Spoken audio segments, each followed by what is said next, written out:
Queridos, guardemos silencio, por favor.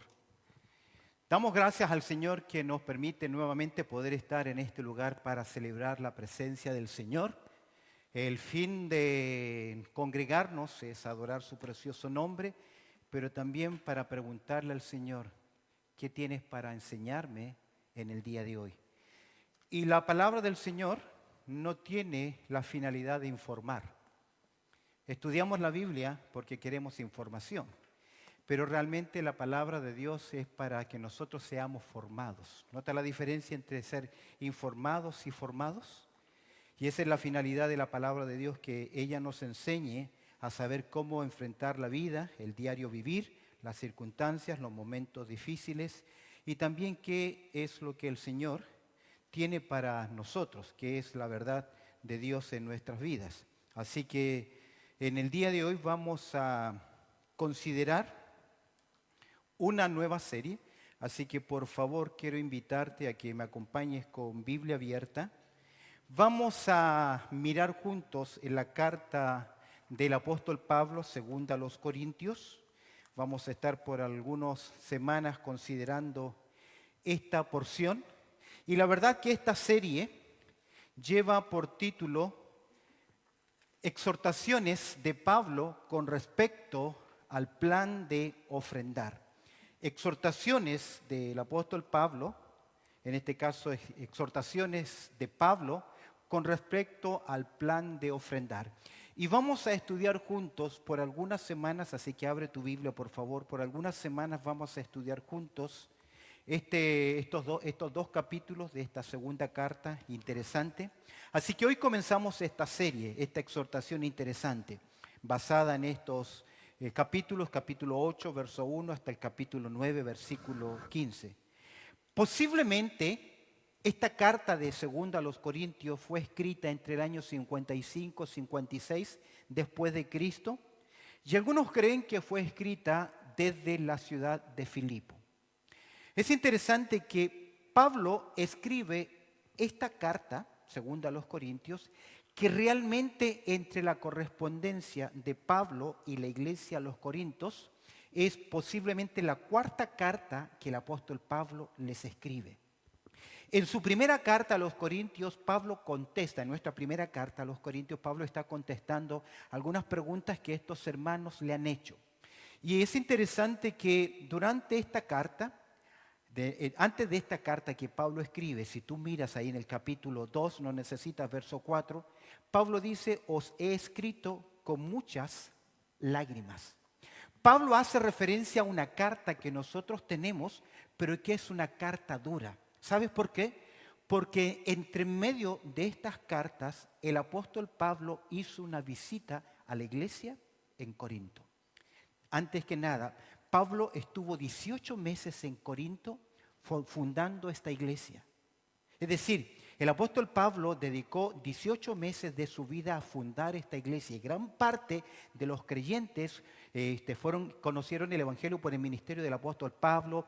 Se encuentra con una pareja llamada Priscila y Aquila. Es decir, que esta congregación conocía al apóstol Pablo. Luego Pablo los deja. Oye que hay problemas, escribe una carta, no hay solución a los problemas y Pablo hace una visita. Y cuando Pablo visita la iglesia en Corinto, lo despreciaron y lo rechazaron. Es como que Pablo llegó a la iglesia en Corinto y estaba sentado y el director o el predicador principal comenzó a hablar en contra del apóstol Pablo. Porque habían entrado a Corinto falsos maestros, falsos apóstoles, como le va a enseñar Pablo, y que acusaron a Pablo de intenciones, de malas intenciones. Entonces, cuando Pablo llega a la congregación, ningún hermano que lo conocía se puso de pie para defenderlo, sino que todos estuvieron aceptando la falsa acusación de que Pablo tenía otros intereses, que buscaba lucrarse, que tenía malas intenciones y que no era un verdadero apóstol. Nadie defendió a Pablo, por lo tanto él tiene que retirarse, se va en silencio. Y escribe una carta que se le llama a esta carta la carta severa, que Pablo le escribe con mucha tristeza, con muchas lágrimas. Y la envía a través de Tito. Consentaron Pablo quedó de acuerdo que Tito llegaba a la iglesia, entregaba la carta y luego traía el reporte de cómo reaccionaron. Pero no logró Tito encontrarse con Pablo en Troas, donde quedaron de reunirse. A Pablo se le da la oportunidad de predicar el evangelio y no tuvo reposo en su espíritu, que no pudo ministrar a causa de que no tenía, Tito no había llegado. Entonces Pablo deja ese lugar y se va acercando para reunirse finalmente con Tito. Historia corta, en capítulo 7 de esta carta, Pablo se reúne con Tito y ahí él descansa y recibe el informe de que la carta que Pablo le ha escrito a los hermanos fue positiva. Logró producir cambios. Es por eso que él ahora escribe esta carta y es interesante que le puedo bosquejar esta carta de la siguiente forma. Desde el capítulo 1 al capítulo 7, Pablo, en el contenido de esta carta, Pablo defiende su ministerio apostólico porque está siendo acusado de malas motivaciones. Entre los capítulos 8 y 9, Pablo va a recordar a los hermanos de Corinto que ellos entraron en un compromiso económico. Esta iglesia en Corinto va a levantar una ofrenda para ayudar a hermanos que están en necesidad en Jerusalén, que es la porción que nosotros vamos a estudiar. Y desde el capítulo 10 hasta el capítulo 13, Pablo va a confrontar severamente a los falsos maestros. ¿Recuerdas cuando Pablo dice que aún Satanás se disfraza como ángel de luz y ministro de justicia para denunciar el apóstol Pablo a estos falsos apóstoles que habían llegado intentando dañar el ministerio del apóstol Pablo? Al considerar en el capítulo 8 los primeros 5 versículos que vamos a mirar, tienes Biblia abierta, míralos conmigo, no están en pantalla, así que no se preocupe, dice 2 Corintios capítulo 8, verso 1 dice: asimismo, hermano, os hacemos saber la gracia de Dios que ha sido dada a las iglesias de Macedonia, que en grande prueba de tribulación, mira, ¿qué dice? La abundancia de su gozo y su profunda pobreza abundaron en riquezas de su generosidad. Pues doy testimonio de que con agrado han dado conforme a sus fuerzas y aunque más allá de sus fuerzas, pidiéndonos con mucho ruego que les concediésemos el privilegio de participar en este servicio. ¿Para con quiénes? Los santos. Observa el verso 5. Y no como lo esperábamos, sino que asimismo se dieron primeramente al Señor y luego nosotros por la voluntad de Dios. Al considerar el tema de hoy, donde vemos que Pablo va a exhortar a la iglesia de Corinto a cumplir con su promesa o con su compromiso económico, esto me hace pensar y preguntar por qué Pablo les está recordando. Mira conmigo en 1 Corintios en el capítulo 16, verso 1, porque este recordatorio obedece ya a una instrucción que el apóstol Pablo ya les había dado.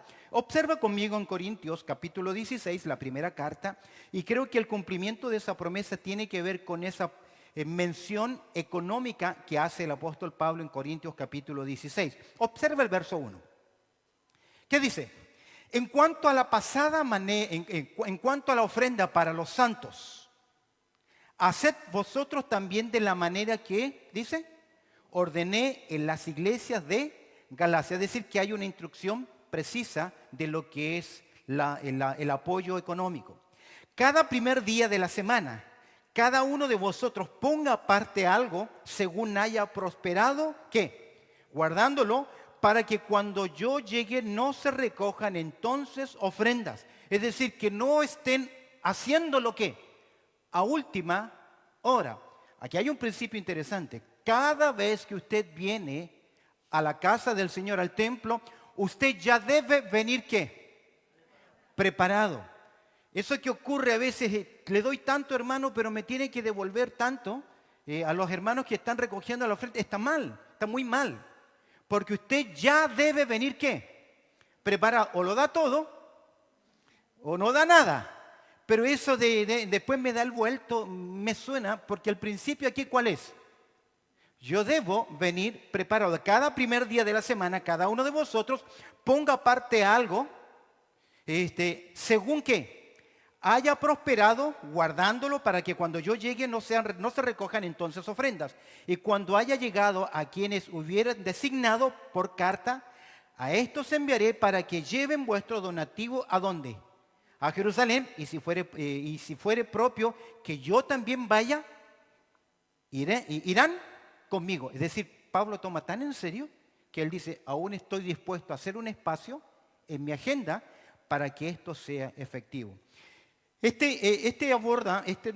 Pablo ahora va a abordar, aquí en 2 Corintios va a abordar este tema y claramente Pablo va a hacer esta observación. Y tengo, por así decir, un panorama de estos 2 capítulos asentando las bases de lo que vamos a estudiar. Observa conmigo cómo Pablo presenta este tema en estos 2 capítulos.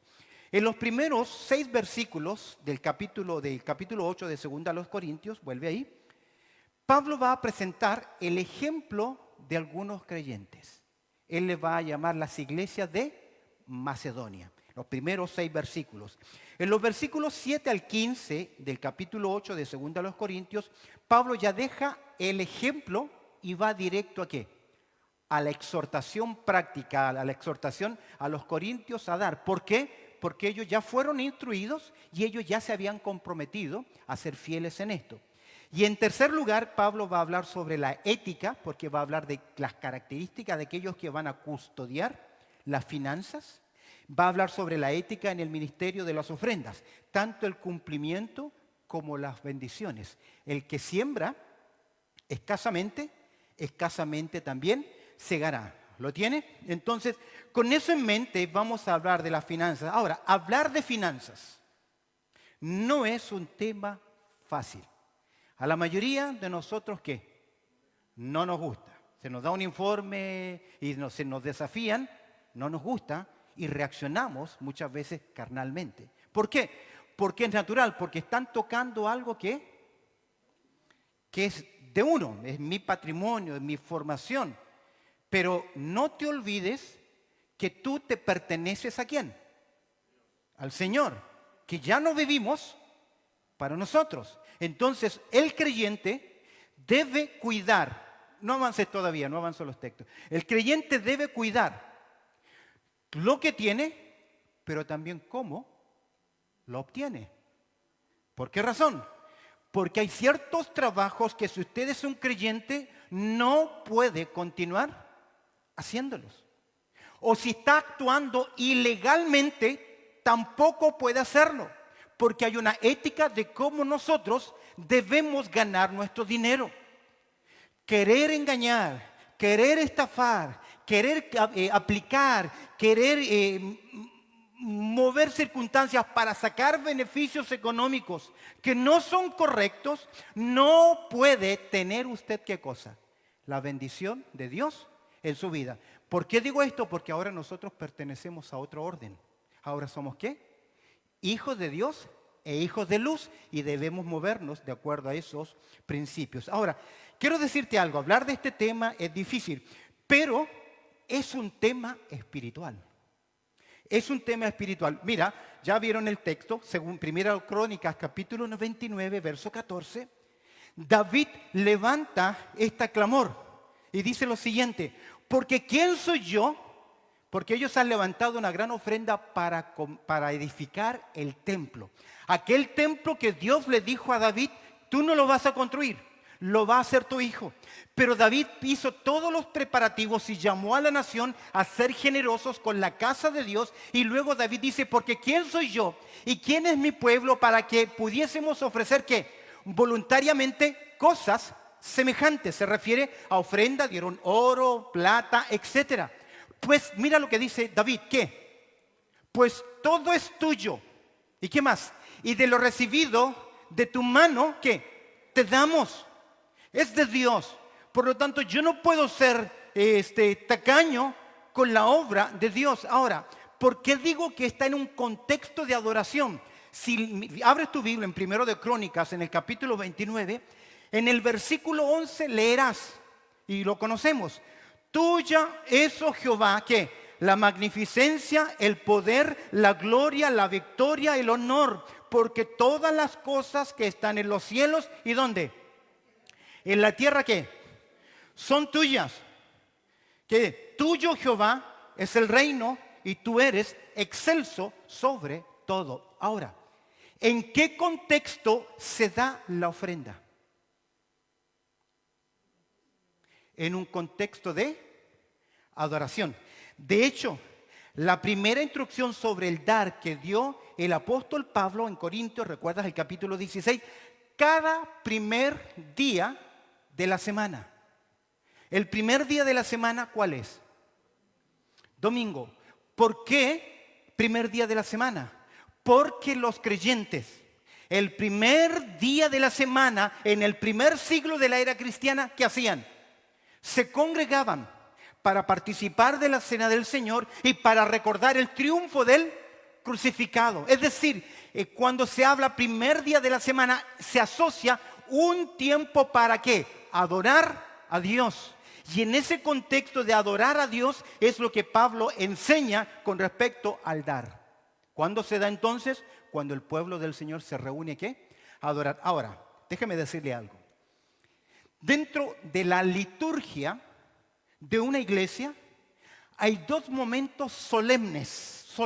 ¿Entiende la palabra solemne? ¿Sí?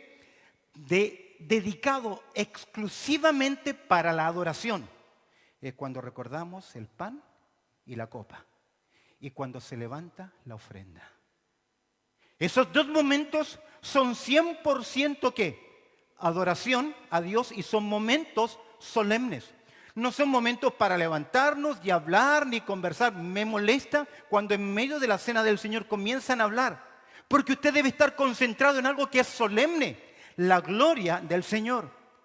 Pero hablar de finanzas, a veces decimos, no es un tema espiritual. Quiero decirte algo y citar las palabras de John MacArthur. MacArthur dice lo siguiente. Él dice que la forma en que alguien ve el dinero es un barómetro eficaz de su ¿qué? Espiritualidad. Wow. La forma en que usted ve el dinero, y al verlo no es mirarlo, sino la motivación de obtenerlo, la manera de gastarlo y su falta de mayordomía cristiana es una evidencia ¿de qué? De su real espiritualidad. ¿Lo tiene? Jesús claramente dijo que la vida porque donde está vuestro tesoro, allá estará también ¿qué? Vuestro corazón. Quiero que recuerdes esta premisa, esta proposición. Recuerda esta proposición. La ofrenda, mírala conmigo. Las ofrendas la ofrenda no es la forma de Dios de levantar fondos para la iglesia. Es la forma que Dios tiene de levantar hombres y mujeres que dignos de su nombre, que han entendido lo que es honrar a Dios con ¿qué? Con sus vidas. ¿Lo tiene? Las ofrendas, lo que usted da, llamémosle diezmos, creo que más que diezmo es nuestra ofrenda a la luz del Nuevo Testamento. Lo que nosotros debemos dar no es la forma de mantener nuestra iglesia, que es cierto, en términos prácticos se hace. Pero en adoración es la forma que Dios tiene de levantar un hombre y una mujer que depende de Dios. Un hombre y una mujer que confía en Dios. Un hombre y una mujer que adora a Dios. ¿Sabe por qué? Porque cuando damos es cuando más nos asemejamos a Dios.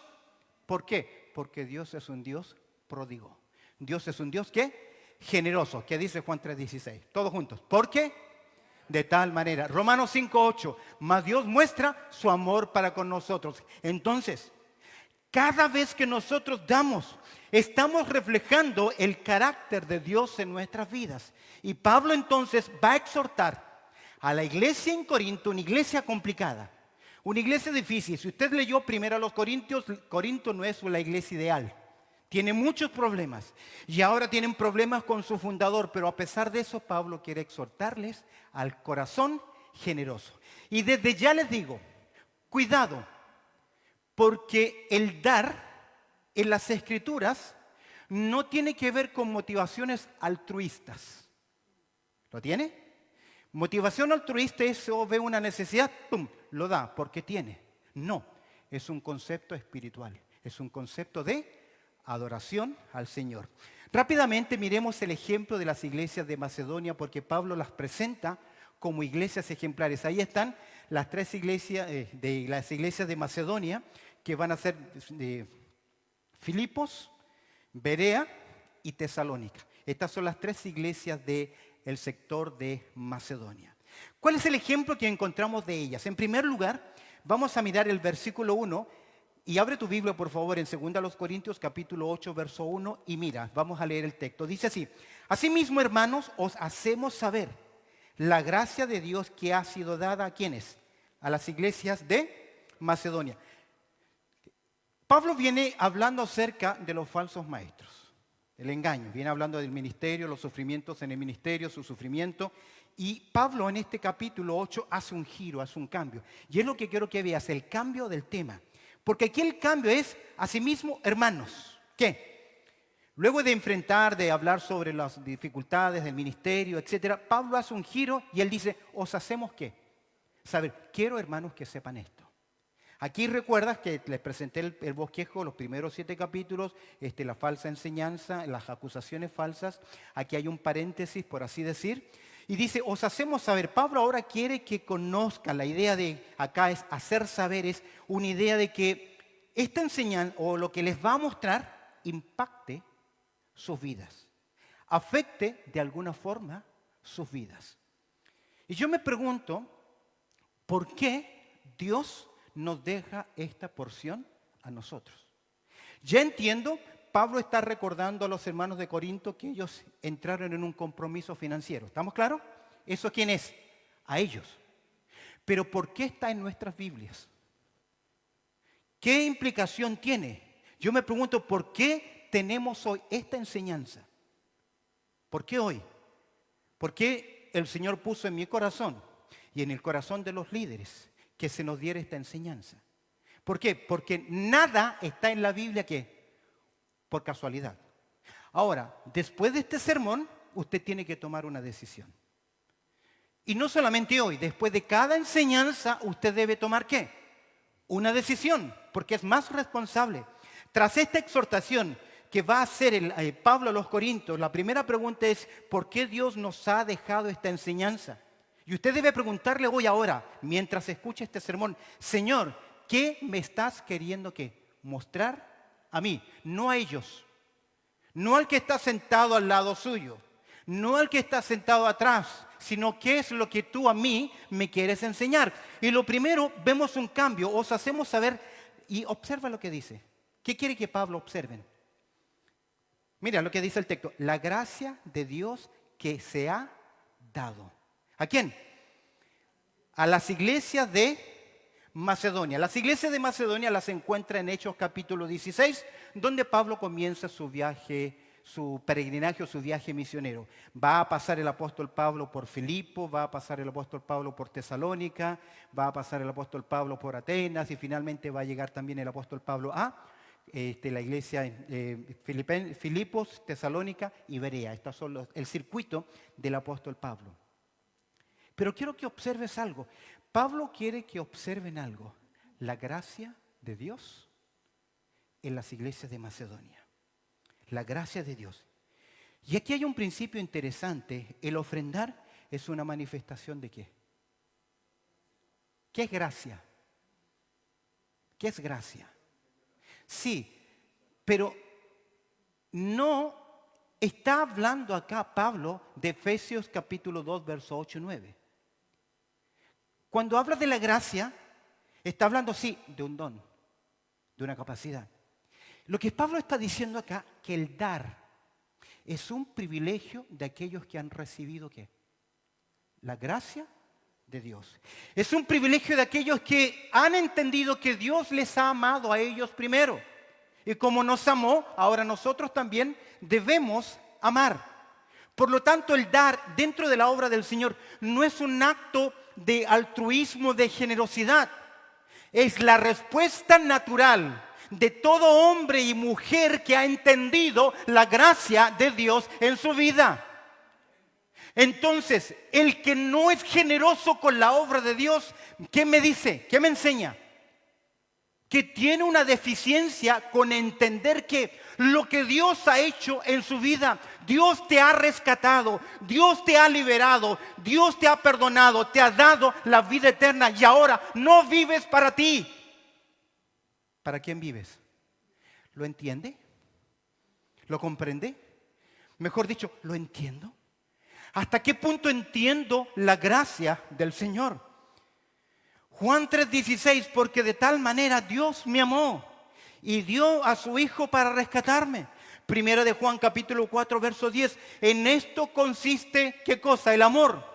No en que nosotros amamos a Dios primero, sino que Él nos amó. Y estos hermanos del sector de Macedonia eran entendedores de la gracia de Dios.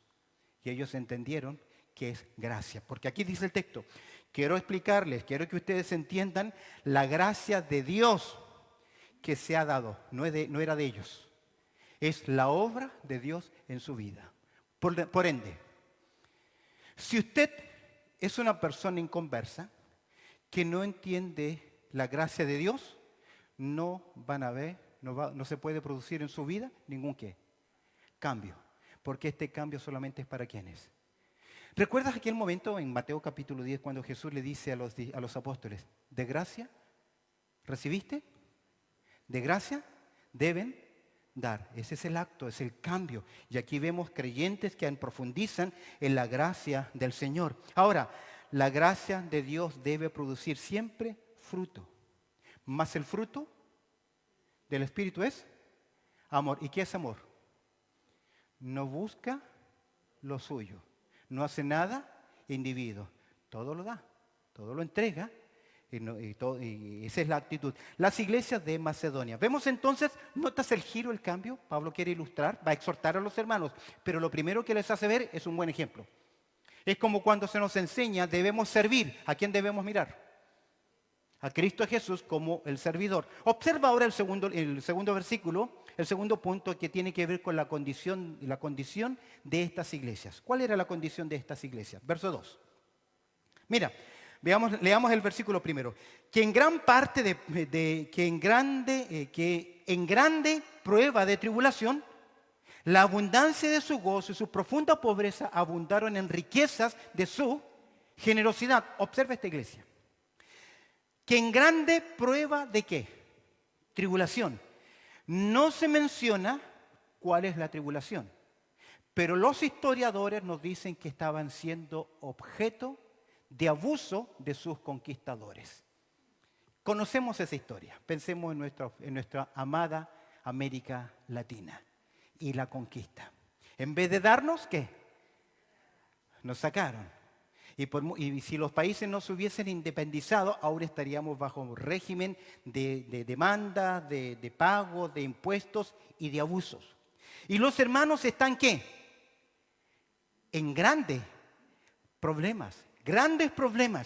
Se menciona acá esta adversidad. Esta palabra, grande tribulación, la tribulación puede ser tanto física, emocional, social, como económica. Es decir, estos hermanos estaban ¿en qué? En situaciones difíciles. La idea es extrema, porque ¿cómo utiliza el término? Grande, que significa que eran inmensas. Ahora, concuerda con lo que dijo el Señor.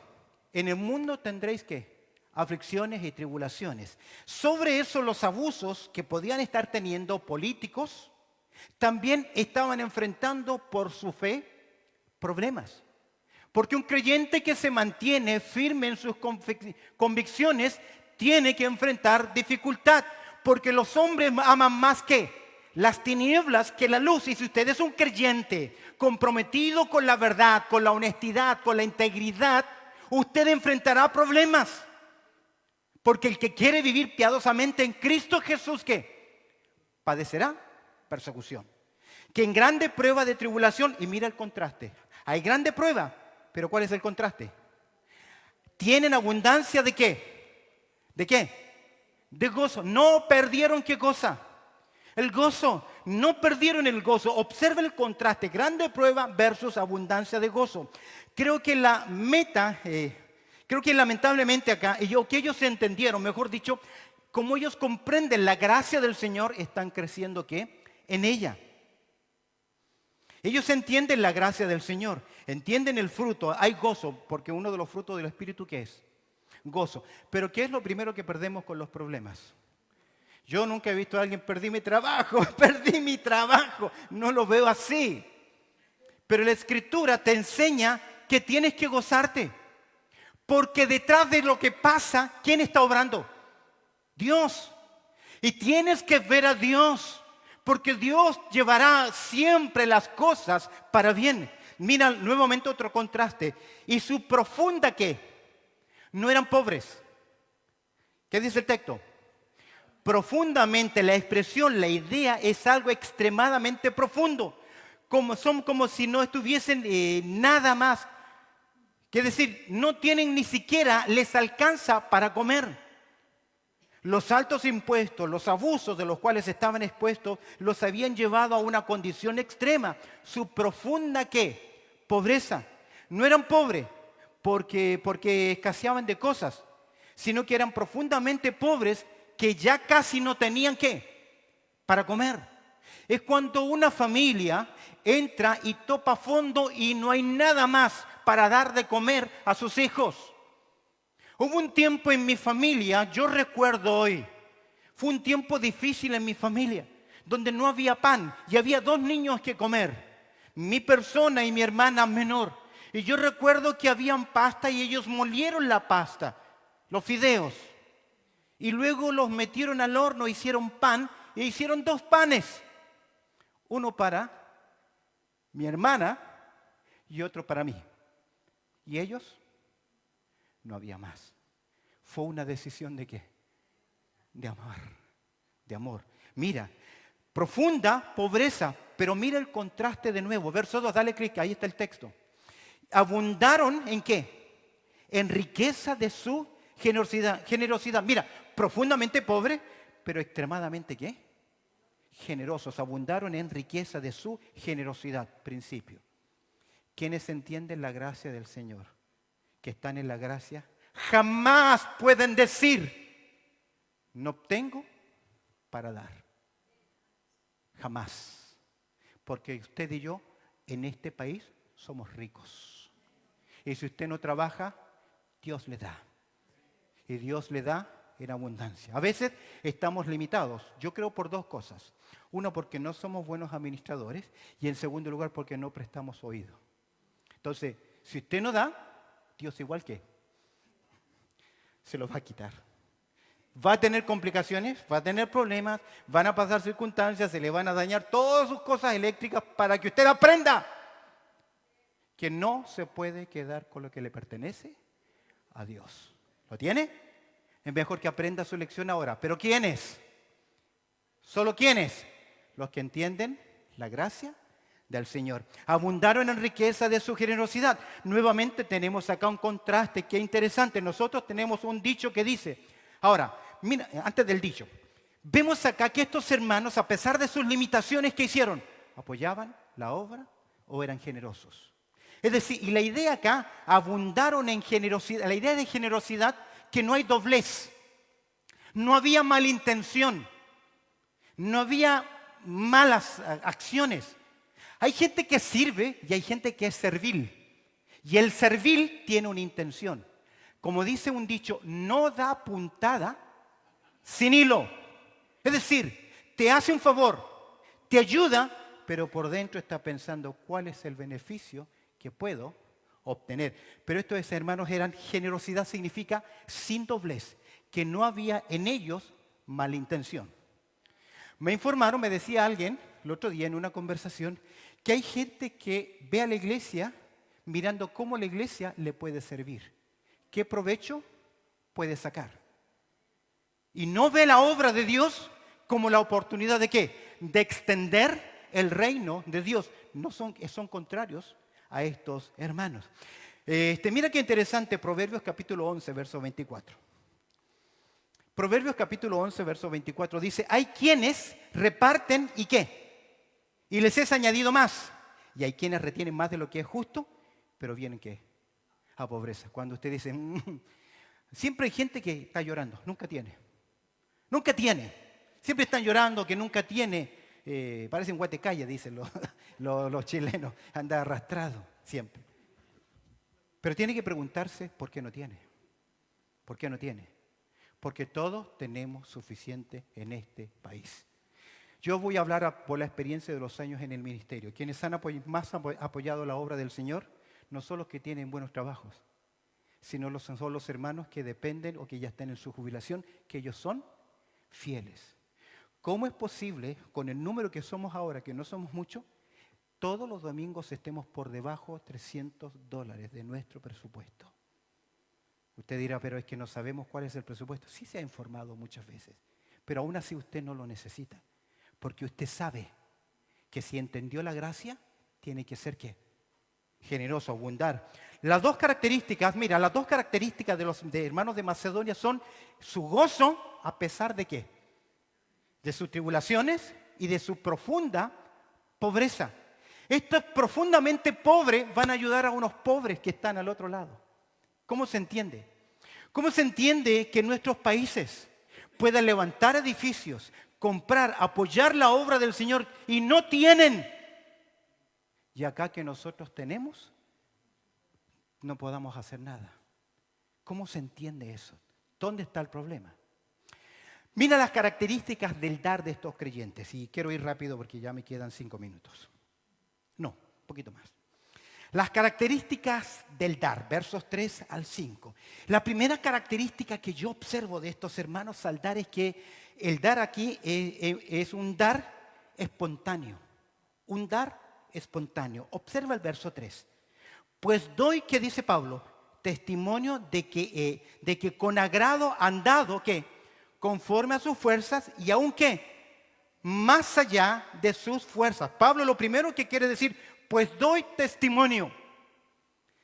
Los hermanos de Macedonia estaban tocando campana, diciendo, miren lo que hago, miren lo que hago, miren lo que hago.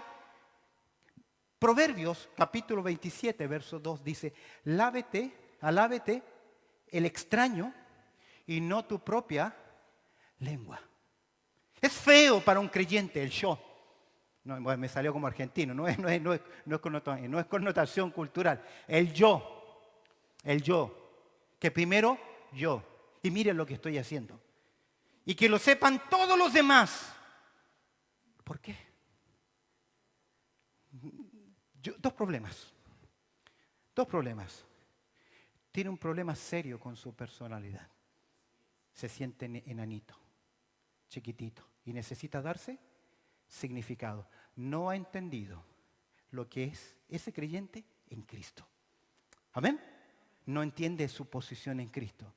Y en segundo lugar es un problema de orgullo. Un problema de orgullo, de querer mostrar algo que no es. Pues doy, dice Pablo, testimonio. ¿De quién va a hablar? Y veas acá cómo es el dar espontáneo, de que con agrado han dado. La palabra con agrado significa de su propia voluntad, de mutuo decisión, no mutua, sino que de propia decisión. No es que Pablo vino a decirle, hermano, ¿sabes qué? Queremos levantar una ofrenda de amor. No. Pablo no les dijo eso. Pablo nunca les pidió a ellos, mencionó a las iglesias de Galacia, pero no a las iglesias de Macedonia, porque Pablo sabe que las iglesias de Macedonia tienen ¿qué? Problemas. Y Pablo no quiso decirles a ellos, pero cuando ellos oyeron, voluntariamente, espontáneamente, vieron una necesidad y saltaron como un resorte. Es decir, no esperaron que se les exhortara. El limón, para que dé jugo, hay que apretarlo, como la naranja. Es decir, se le motiva un poquito. Pero el panal de miel continuamente está destilando miel. Ellos eran así. Mientras que hay otros que son como una piedra. Usted por más que motive y apriete la piedra, jamás le va a sacar jugo. Es decir, aquí hay creyentes que son como ¿qué? Como un limón, amén. Como un panal de miel, amén. Y como una piedra, amén.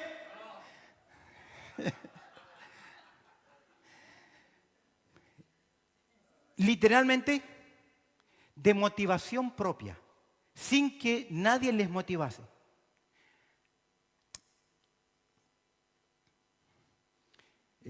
Pensaba el otro día, si yo le preguntara a los hermanos que recogen la ofrenda, ¿m? Y le preguntaran, mencióname los hermanos que siempre que pasa la ofrenda le queda mirando como una sonrisa o da vuelta la cara, y no da. Que me dieran una anónima, una lista. ¿Usted estaría ahí? No me diga nada porque no necesito saberlo. Solo quiero decirle que el Señor, ¿qué? Ve lo que usted hace. Pero no se excuse. El Señor ve que yo doy. Cuidado, el Señor sí ve. El Señor está al lado. ¿Usted se sentiría mal si yo vengo con el hermano que está recogiendo la ofrenda, lo mira a ver cuánto echó allá adentro? ¿Cómo se sentiría usted? Incómodo. Pero el Señor ve lo que usted está haciendo. Y a Él no lo puede, ¿qué? Porque a lo mejor yo hoy tengo $5 porque es lo único que tengo. Que no es ¿qué? Mucho.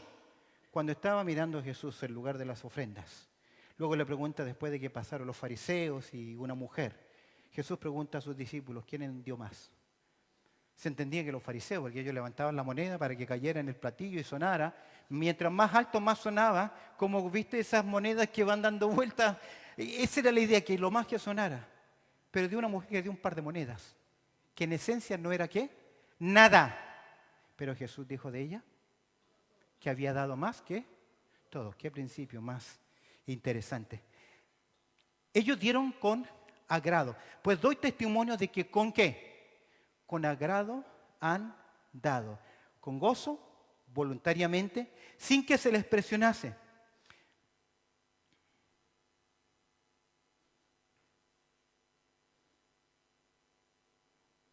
Es como que Pablo está diciendo, yo no me atreví a pedirles a ellos.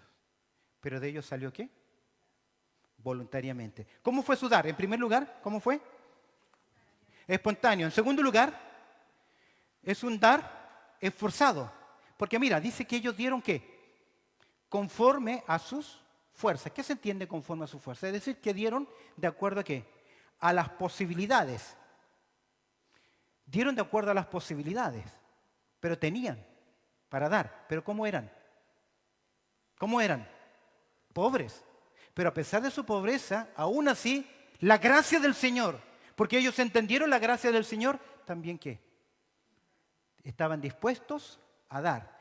El que siembra escasamente, escasamente también se garantiza. Entonces usted debe plantearse, ¿por qué no tengo para dar? ¿Cuál es el problema que tengo? Conforme a sus fuerzas y, ¿qué dice Pablo? Y aún que más allá de sus fuerzas. Pablo está dando testimonio que estos hermanos dieron más allá de lo que podían hacer. Es decir, que dieron lo suyo. Hay un cuadro ahí que aparece de vez en cuando por las redes sociales de un hombre que va caminando y encuentra a una persona que no tiene calzados. Y este hombre va y se quita sus zapatos y se lo entrega. Y él se fue descalzo. Esa es la idea. Dieron. Como mis padres, mis abuelos, cuando le dieron a mi hermana y a mí, y ellos no tuvieron para comer. Aún más allá de sus fuerzas. Es decir, que el dar siempre incluye un poquito de sacrificio. Hay que dar, hay el punto que duela. ¿Entiende la idea? Cuando David quiere construir el templo, hacer algo, y Arauna le dice, mira, tengo este terreno, te lo doy, edifica lo que tú quieras. ¿Qué dijo David? No, cuando yo le doy a Dios, no quiero dar algo que no me cueste nada. ¿Qué hizo la viuda? La viuda dio todo su sustento, todo lo que tenía. Es lógico. No vamos a dar todo lo que tenemos. Pablo dice que cada uno dé como propuso en su corazón. Tengo problemas con ese versículo, porque yo sé que mi corazón cómo es. Engañoso y perverso. Y como dicen los colombianos, si le puedo dar la vuelta a la comba al palo, se la hago. ¿Qué es la idea? Si puedo evitar el hacerlo, zafarme, gracias, esa era la palabra que buscaba, mejor. No todos tenemos la misma condición económica. No todos vamos a poder dar, ¿qué? Iguales, pero sí podemos dar proporcionalmente iguales. Pero eso es la medida ¿de quién? De tu generosidad. ¿Cómo era la ofrenda de ellos? En primer lugar era espontánea, era esforzada. ¿Por qué digo esto? Más buscad ¿qué? Primeramente el reino de Dios y su justicia. Creo que tengo 2 Corintios capítulo 9, verso 6. Ya se me fue el tiempo. Pero esto digo, el que siembra, mira, escasamente, también segará escasamente. Y el que siembra generosamente, generosamente también segará. Quiero terminar rápidamente cómo era el dar de ellos. En segundo lugar, ellos no simplemente dieron en una forma espontánea, no simplemente dieron en una forma esforzada, sino que dieron en una forma empática. Mira lo que dice el verso 4, pidiéndonos con mucho ruego. Esa expresión significa que se pusieron de rodillas, abrazaron las piernas de Pablo y le dijeron, por favor, no nos dejes afuera, no nos dejes afuera. Queremos apoyar. Esta palabra puede implicar mendigar, suplicar profundamente, un ruego que se solicita casi urgente. Pablo no los quiso motivar, Pablo no los quiso involucrar, pero cuando ellos oyeron le dijeron, por favor, ¿qué? No nos dejes afuera. Dice, pidiéndonos con mucho ruego que les concediésemos ¿qué? ¿Qué dice? Privilegio. ¿Sabes qué es la palabra? Gracia. La misma palabra de arriba. Que les concediésemos ¿qué? ¿Qué es gracia? Dar. Dar. Sin interés. Que les concediésemos el privilegio de ¿qué? Mira qué interesante. ¿De qué? ¿Sabes que la palabra participar es koinonía? Tener comunión, empatía.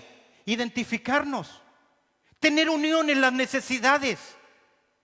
Ahora, a veces no siempre las necesidades son económicas, a veces son emocionales. A veces hay hermanos y hermanas que necesitan ser oídos, que necesitan ser visitados, que necesitan ser animados, empatía, hágalo, eso es comunión. Cantar acá juntito es comunión también, pero es, como dicen en inglés, it's not enough, no es suficiente. Hay algo más práctico, que les concediésemos el privilegio de participar. ¿En qué? Mira lo que viene acá. En este servicio. ¿Sabes que la palabra acá es diáconos? Diaconía. Que suple necesidades. ¿Cuáles son las necesidades de tus hermanos? ¿Cuál es la necesidad de la obra del Señor? ¿Qué significa ser mayordomo? ¿Qué significa ser mayordomo? Que lo que tú tienes no es tuyo. ¿De quién es? Y te lo ha dado, todo lo que usted tiene, se lo ha dado Dios para que se sustente y apoye la obra de Dios.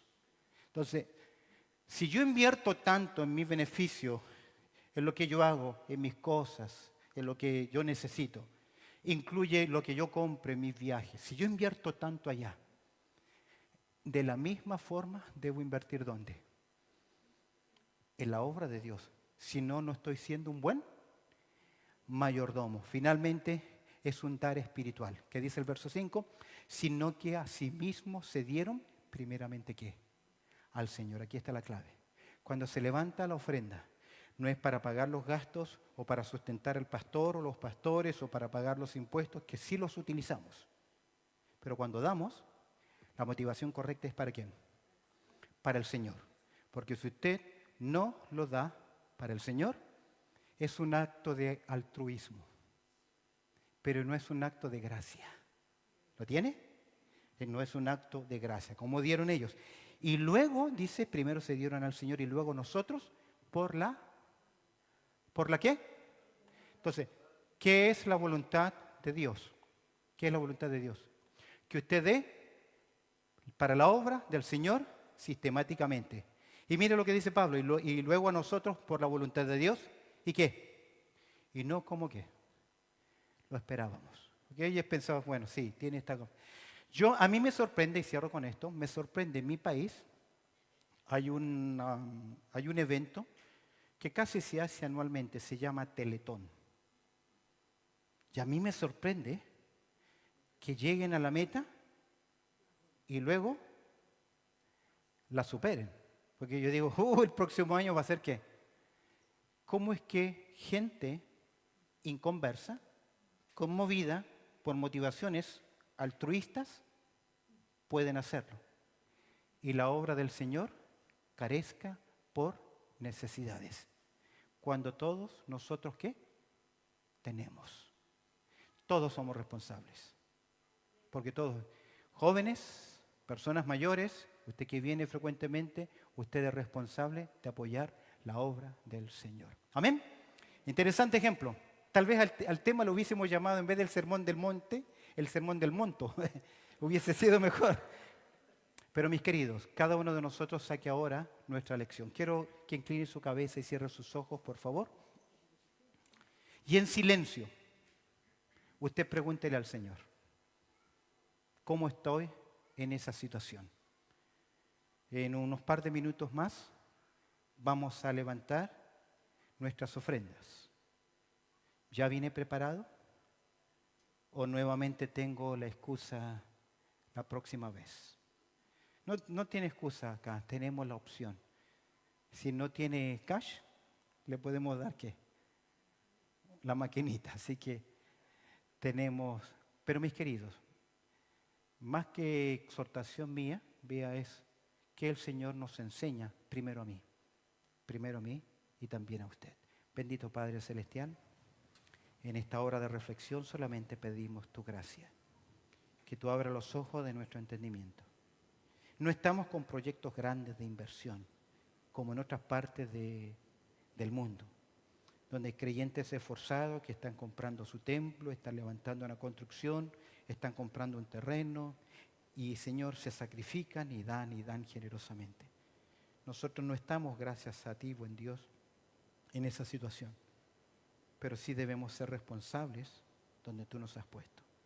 Y te pido, Señor, que nos ayudes a entender tu gracia, a ser creyentes que crecemos en esta área y que tu voz hoy no sea un sermón más, sino que puedan haber cambios efectivos que honren tu nombre, ya que la ofrenda no es la manera que tú tienes de levantar sustento en una obra, sino es la forma que tú tienes de levantar hombres y mujeres que son dignos de tu nombre. En Cristo Jesús oramos. Amén.